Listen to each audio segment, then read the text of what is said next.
ভালো তো মেয়ে ভালো, মা ভালো হইলে মাইয়ারা ভালো হইব, ফলাটা ভালো হইব গো আম্মা। ও আম্মা তোমারে ফাও ধরে কইয়া যায়, অনুরোধ করে কইয়া যায় গো আম্মা, তুমি কুদ্দুর বদলাও, তাইলে আমার দেশটা বদলাইব। তুমি একটু বদলাও, আমার মুসলমান আমার আগের ঐতিহাসে ঐতিহ্য ফিরা পাবে, ঠিক কিনা? তুমি কুদ্দুর আপনারা রক্ষা করো গো আম্মা, তুমি দয়া করে আপনারা রক্ষা করো আম্মা। তুমি শাসন করলে তোমার জামাইটা বেড়াইয়া সুজো হইয়া যাইগা আম্মা গো। তুমি যদি টাইট দাও তোমার মাইয়ারা নামাজি হইব, ফর্দা নিশিন হইব। তুমি নিজেই যদি বেফর্দা হও তুমি মাইয়ারে কেমনে ফর্দা করাইবা?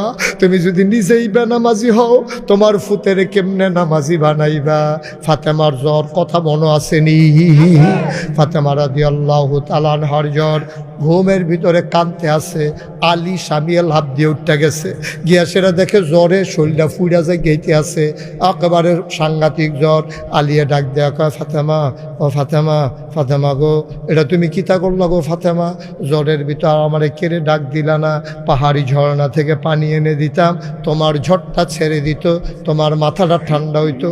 ফাতেমায় কান্দে আর কয়, আলী ও আলী এটা বাসুন্না জ্বর না, আমি বোধহয় আর থাকবো না, আমার বোধহয় সময় শেষ, এটা বাসুন্না জ্বর না। কয় কি কও, জ্বর উঠলে কি মাইসে মইরা যাইগা? কয় তুমি গোপন কথা জানো না? এন্তেকালের আগে আব্বা আমার একটা কানে কানে কথা কইয়া গেছে, এই কথাটা আমি ভাঙছি না। কথাটা কিতা কইছে শুনো।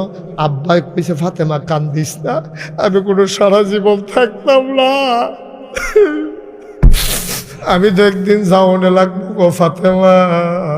আমার আব্বা আমার নবীজি আমারে কইছে, ফাতেমা ও ফাতেমা কান্দিস না, কান্দিস না, যা বাইজা, আমি কোনো সারা জীবন থাকতাম না।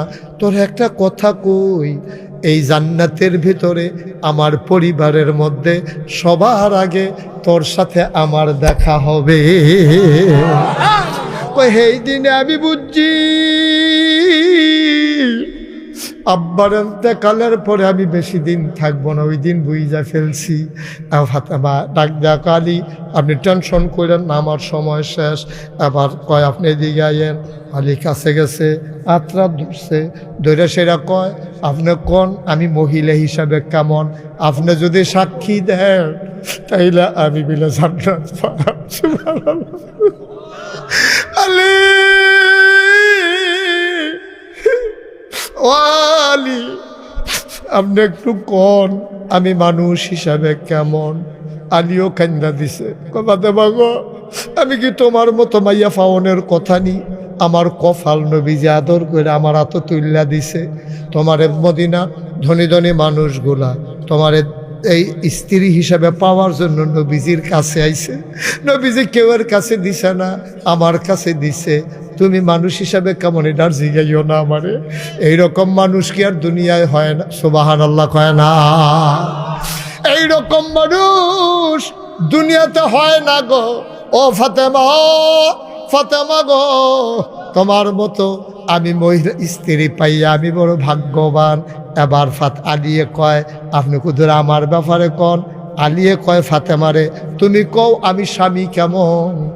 আলী যখন ফাতেমায় কান্দা দিয়া কয়, আলী ও আলী আপনার ঘরটার ভিতরে হয়তো সম্পদ ছিল না, কিন্তু সুখের অভাব ছিল না। আপনার বিরুদ্ধে আমার কোনো অভিযোগ নাই। কান্নাকাটি শেষ। কয় হাসান হুসেনরে ডাক দেন। দুইজনরে দুই গুল দিয়ে বয়াইছে।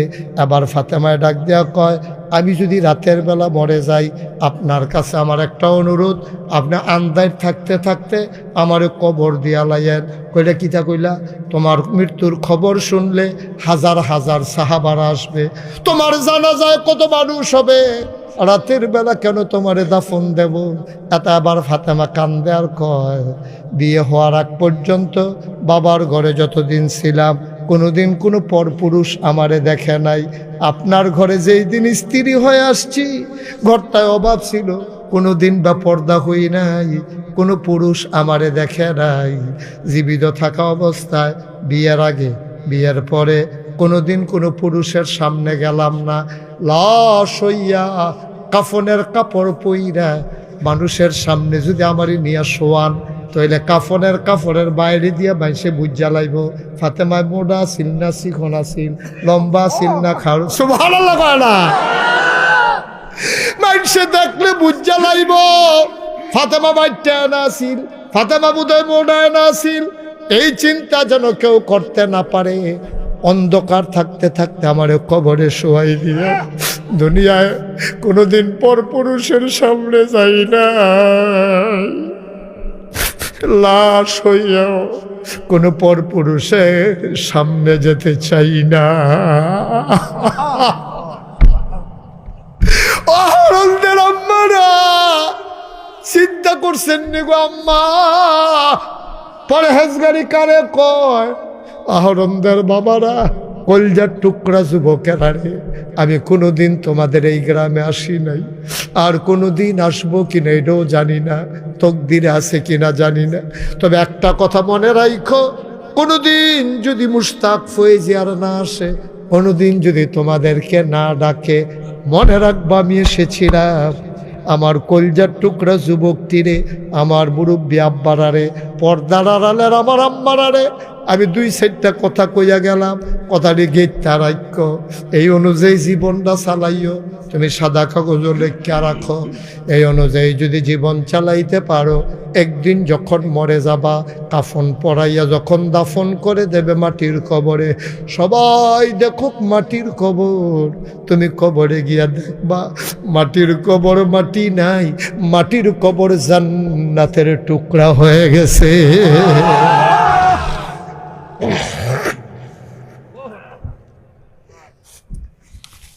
মুসলমান, গভীর মনোযোগ। জীবনে গোনা নাই এমন একটা মানুষও নাই। 33 বছর মুশতাক ফয়েজি দেশে দেশের বাইরে মাহফিল করে, মাহফিলে কদম দিলে মাহফিলটার ওজন বুঝি। আজকে আহরণদের এই মাহফিলে কদম দিয়া মন্ডায় সাক্ষী দিছে, তোমাদের মাহফিল আমার আল্লাহ কবুল করে নিয়েছে। এই কবুল হওয়া মাহফিলটাতে যারা দাঁড়াই রইছ, যারা বৈশা রইছ, একজন লোক লইল না, একজন লোক লইল না, মন সাক্ষী দিছে তোমাদের মাহফিল কবুল। এই কবুল হওয়া মাহফিলে আম্মার লাগিয়া, আম্মার লাগিয়া, আব্বার লাগিয়া কুদুর ধোয়ার দরকার আছে নিও, কথা কোনো দরকার আছে নি? আপনি তো মাহফিলের ওজন বুঝছেন না। আপনার মা কবরের তাইয়া মাহফিলের সাইডগুল দিয়ে হাঁটে, ফেরেস্তার লোকে দেখে, আমরা তো দেখি না, আপনিও দেখেন না, আমিও দেখি না, ফেরেস্তায় তো দেখে।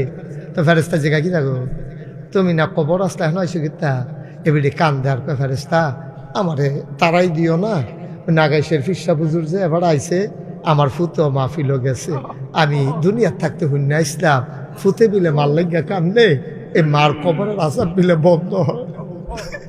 আমি তো অনেক কষ্ট আছি।